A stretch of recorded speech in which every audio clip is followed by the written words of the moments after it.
Let's read the question. Given question based है match the following pattern पर, जिसमें कि कॉलम 1 में गिवन है हमें कुछ एग्जांपल्स एंड कॉलम 2 में गिवन है बच्चों टाइप ऑफ मोशन। तो फर्स्ट ऑफ ऑल देखते हैं कॉलम 1 में entry A which is the motion of a satellite. So बच्चों इसके लिए हम लोग पहले मोशन देखते हैं। मान लेते हैं यहाँ पर ये हमारे पास में है एक प्लैनेट पी और इसके अराउंड एक सैटेलाइट सर्कुलर मोशन में मूव करता है। अब यहाँ पर बच्चों सैटेलाइट का मास मान लेते हैं स्मॉल m और प्लैनेट का मास मान लेते हैं capital M and orbital radius को मान लेते हैं स्मॉल r। सो बच्चों इस केस में जो प्लैनेट और सैटेलाइट के बीच में ग्रेविटेशनल फोर्स अप्लाई होगा that will be balanced by the centripetal force on the satellite. तो ग्रेविटेशनल फोर्स को हम न्यूटन्स लॉ से लिख सकते हैं G(m)m divided by r square and centripetal force को लिख सकते हैं बच्चों mr ओमेगा स्क्वायर।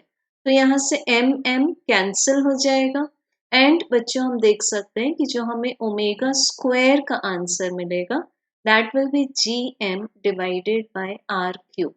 अब ओमेगा को लिख सकते हैं हम 2 pi divided by T whole bracket square and this is equals to Gm divided by r cube.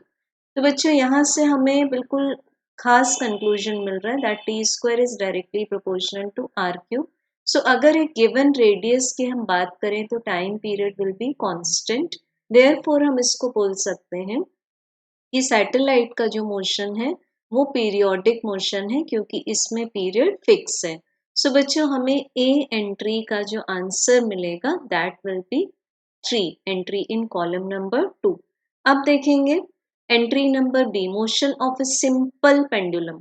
तो बच्चों सिंपल पेंडुलम के लिए जब भी हम बात करते हैं तो इसका जो डिफरेंशियल इक्वेशन है that is d square x divided by d t square plus omega square x equals to 0।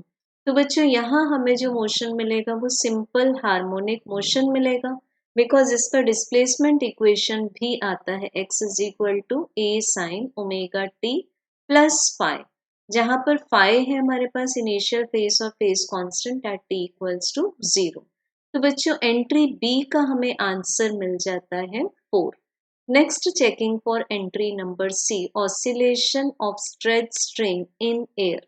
सो हम एक स्ट्रेच स्ट्रिंग की जब बात करेंगे, ये हमारे पास में है स्ट्रेच स्ट्रिंग बच्चों। अब इसमें स्टेशनरी वेव्स की हम बात करेंगे तो दिस इज फंडामेंटल हार्मोनिक। तो बच्चों यहाँ ये एक एग्जाम्पल ले रहे हैं हम स्ट्रेच स्ट्रिंग का जिसको दोनों साइड से स्ट्रेच किया गया है, बट यहाँ पर वर्ड है एयर। तो एयर कैसे एक्ट करेगी, एक as an opposing force act करेगी।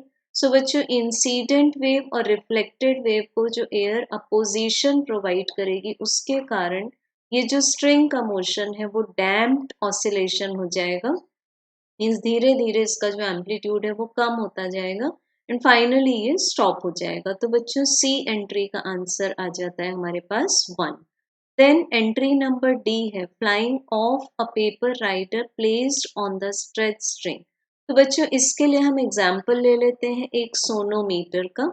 सोनोमीटर बॉक्स में जब स्ट्रेच स्ट्रिंग लेते हैं हम इस तरह से पेपर राइटर रख देते हैं यहाँ पर 2 वुडन ब्रिजेस के बीच में। तो जैसे ही हम एक ट्यूनिंग फोक को वाइब्रेटिंग ट्यूनिंग फोक को प्लेस करेंगे तो मान लेते हैं हम ट्यूनिंग फोक की फ्रीक्वेंसी है f और ये जो पेपर राइडर है अगर इसकी फ्रीक्वेंसी भी f के इक्वल हो जाती है it means the frequency of this paper rider किससे फ्रीक्वेंसी रिसीव कर रहा है, इस स्ट्रिंग से।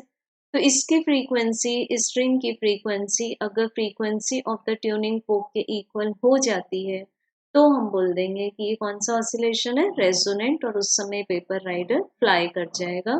तो बच्चों हम बोल सकते हैं यहाँ कि डी का जो आंसर है वो 2 है। तो हमें सीक्वेंस मिल जाएगा 3 4 1 2 and hence correct answer will be option number 4। Thank you.